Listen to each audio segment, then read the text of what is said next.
Hey guys, PocketPixel here. This is my last roll of Fujifilm Pro 400H, a film discontinued in 2021. So let's take you guys with me on a little adventure, see what this film stock has to offer, and see if I can make my own Lightroom preset to preserve the look of this film digitally. Put your shoes on, cause we're going to the Peak District. The train I booked to Rugby, a nice in-between destination for me and Adam to meet up, had been cancelled. That was the only train to have been cancelled, so I thought, no worry, I'll just book from a different railway company.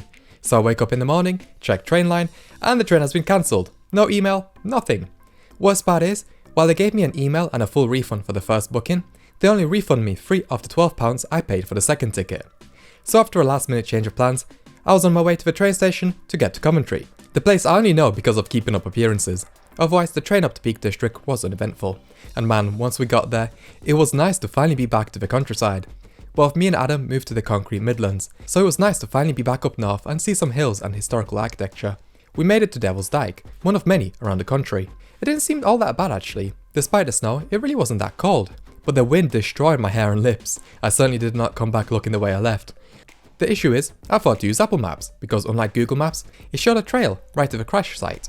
After making the trek in thick mud, and Adam falling on his butt like 3 times in a span of 5 minutes, we ended up here. I couldn't help to burst out laughing when I reopened the app and the only direction on screen was "Proceed with caution, as there may be a steep descent ahead." Thank you, Tim Cook. After massively backtracking, again through a lot of mud, and 1 or 2 more thoughts from Adam, we finally made it onto the right track. And here we are at the B-29 crash site. This was a US Air Force Boeing Superfortress plane that crashed in 1948 due to low visibility. The pilots were flying by instrument and believed that they passed the hills and started to descend. The plane's remains have been scattered throughout the site. The site has largely remained untouched, other than poppies and other gifts to show respect.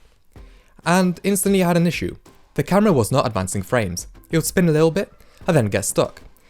Thankfully I managed to trick the camera into advancing frames by pressing the button, spinning a little, pressing again, yeah, you get the point. It would get stuck every 2 frames, and I reckon it's because I did not tighten the film around the reel properly. I haven't used this camera for nearly 3 years at that point, so it was likely a user error. And I couldn't feel my fingers at this point, which certainly did not help. And the mechanism could have seized up, I don't know. But did I get any usable images? Well, considering I accidentally exposed the reel to light, because the camera did not advance to the end when I opened it, I had no clue. And I was worried also, will my frames overlap? Well, yes they did, but only 3 frames.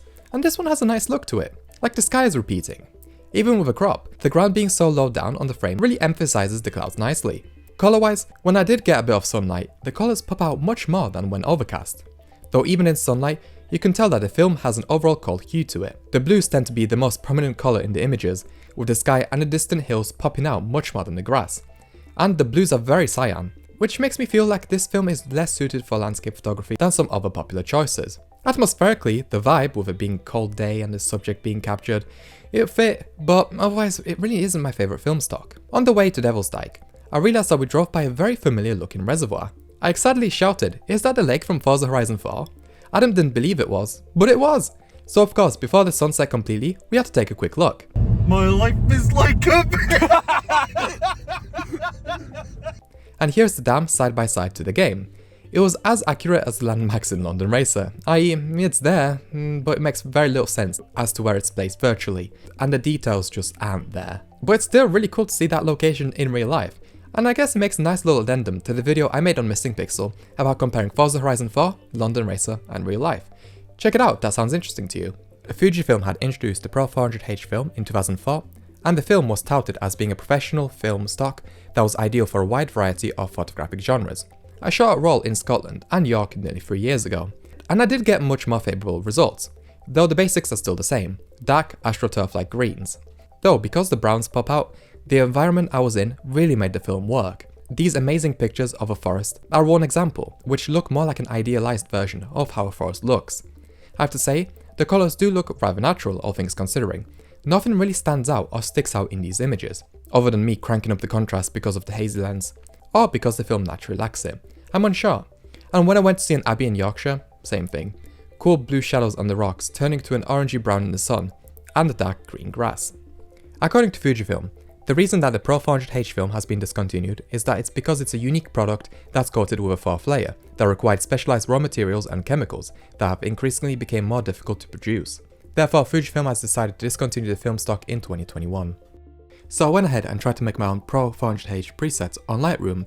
And you know what? I think I did a pretty good job. It took about 15 minutes. The only thing I'm not happy about is the oranges. They're just not popping out as much as they do on the actual film.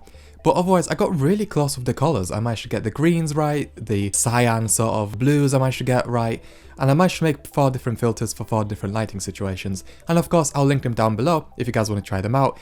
Of course, the big asterisk with that is not only do you need a Fujifilm camera, so you can use the classic chrome emulation style, but also my camera is one of those awkward ones which doesn't use an X-trans sensor, it just uses a generic CMOS sensor, and there's not many Fujifilm cameras out there that use this sensor.